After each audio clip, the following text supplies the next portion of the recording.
Alright, so in this video, I'm going to be talking about and explaining Transcendentalism, which was a philosophical and artistic movement that occurred in the 19th century, the 1800s. So before I jump into what Transcendentalism is, it's important to go over who the most famous authors of the Transcendental movement were. You may have heard of all of these. The most famous three authors, I guess, would be Ralph Waldo Emerson, Henry Thoreau, and Walt Whitman. Walt Whitman, of course, is a little bit complicated because Walt Whitman was also a realist, but he was also a transcendentalist on top of that. The most famous works, I guess, probably being Nature by Ralph Waldo Emerson, Civil Disobedience by Thoreau, and Leaves of Grass, the large book of poetry by Walt Whitman. The context for Transcendentalism involves two things, or I guess just one thing. It involves enlightenment.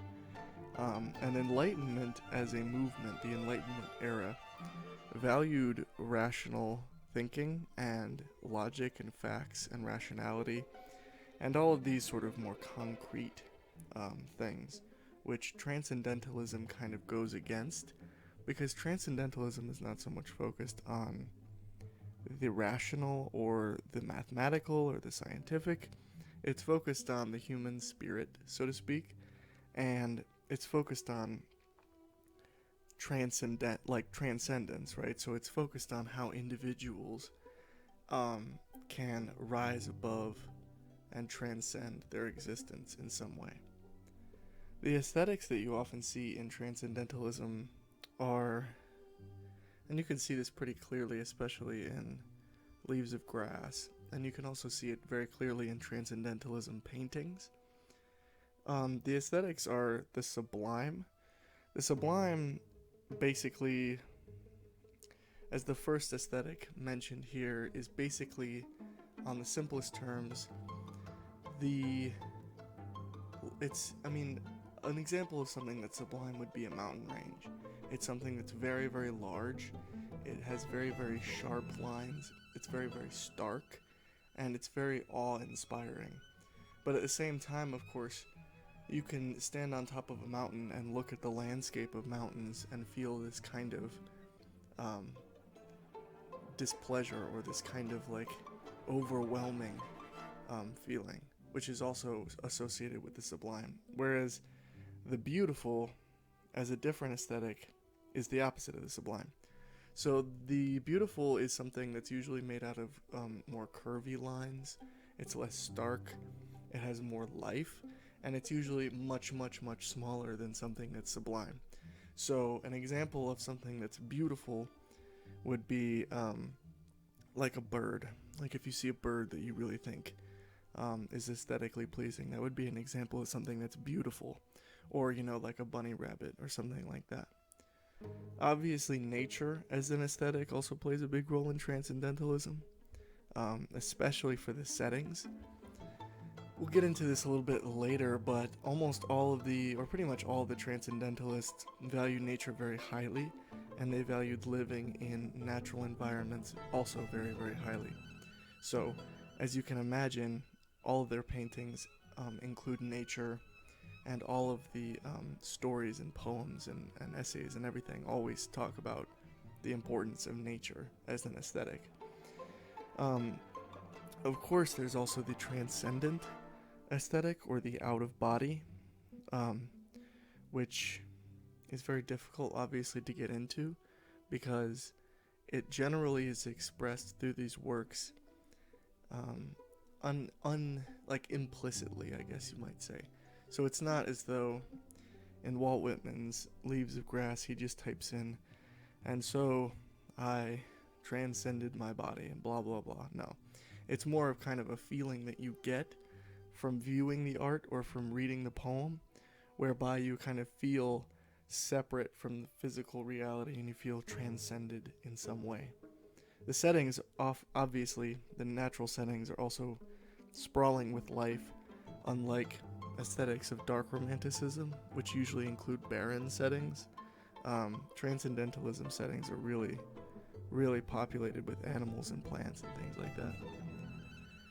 The beliefs of the Transcendentalists, the artists, and the philosophers basically are the opposite of the dark romanticists, which I'll talk about a little bit more detail in another video. But the beliefs of Transcendentalists are that human beings are good individually and fundamentally.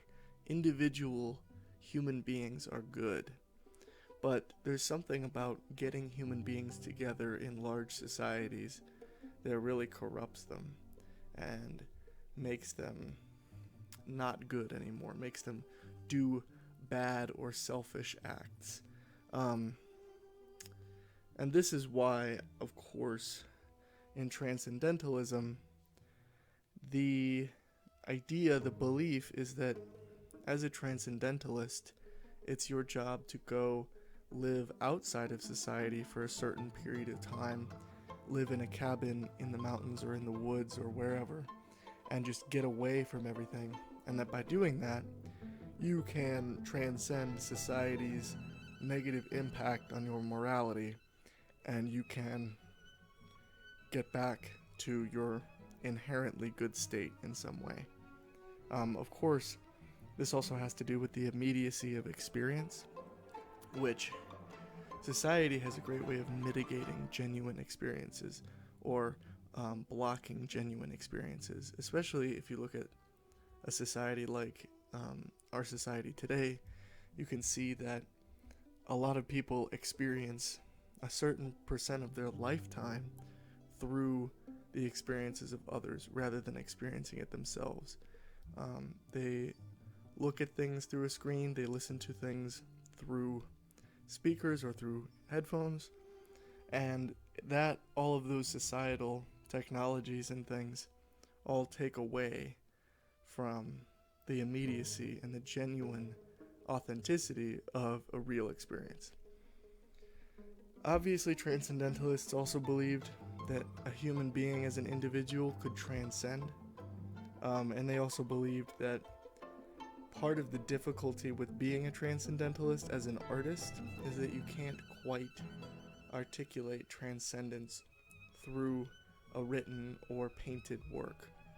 And of course, that by making it into art, you're sort of losing the immediacy of the transcendence. So they encouraged other people to do what Transcendentalists do, rather than just view Transcendentalism through the prism of art by itself. They also believed that utopia is a possibility.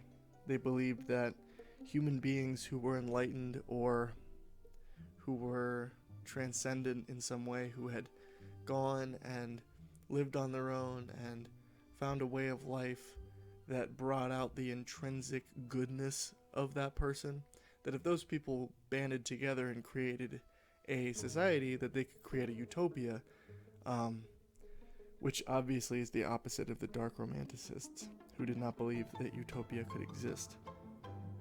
Obviously, if you're going to go live in the woods by yourself, the Transcendentalists also valued self-reliance really, really highly. Obviously, if you're living alone in a cabin, you have to hunt all of your own food, you have to gather all of your own vegetables and fruits and things, and you have to get your own water, you have to do all those things. And so self-reliance is super, super highly valued in the Transcendentalist belief system. These beliefs are usually, in terms of expression, usually expressed through stories, essays, poems, and paintings. Obviously, there wasn't any architecture associated with Transcendentalism or any of those other art forms. There weren't plays or things like that associated with Transcendentalism. Most of their work was written, and then of course there was paintings as well. The narratives of the written works are usually narratives of connection, harmony, wisdom, and of course transcendence. And those tie all back into the beliefs that we discussed, and all the aesthetics also. The common themes of these narratives are also about people leaving society, like we talked about, self-construction and self-reliance, like we talked about. There's often themes of freedom and liberation by being by oneself. And of course, there's the acceptance and wisdom that comes with transcending. I hope you guys enjoyed this explainer video on Transcendentalism. It's a very interesting philosophy, and it's one that's very important to realize, and to talk about, and to know about, because although it was around, or it was conceived a long time ago in the 1800s, a lot of the beliefs of Transcendentalists are still relevant and important to this day.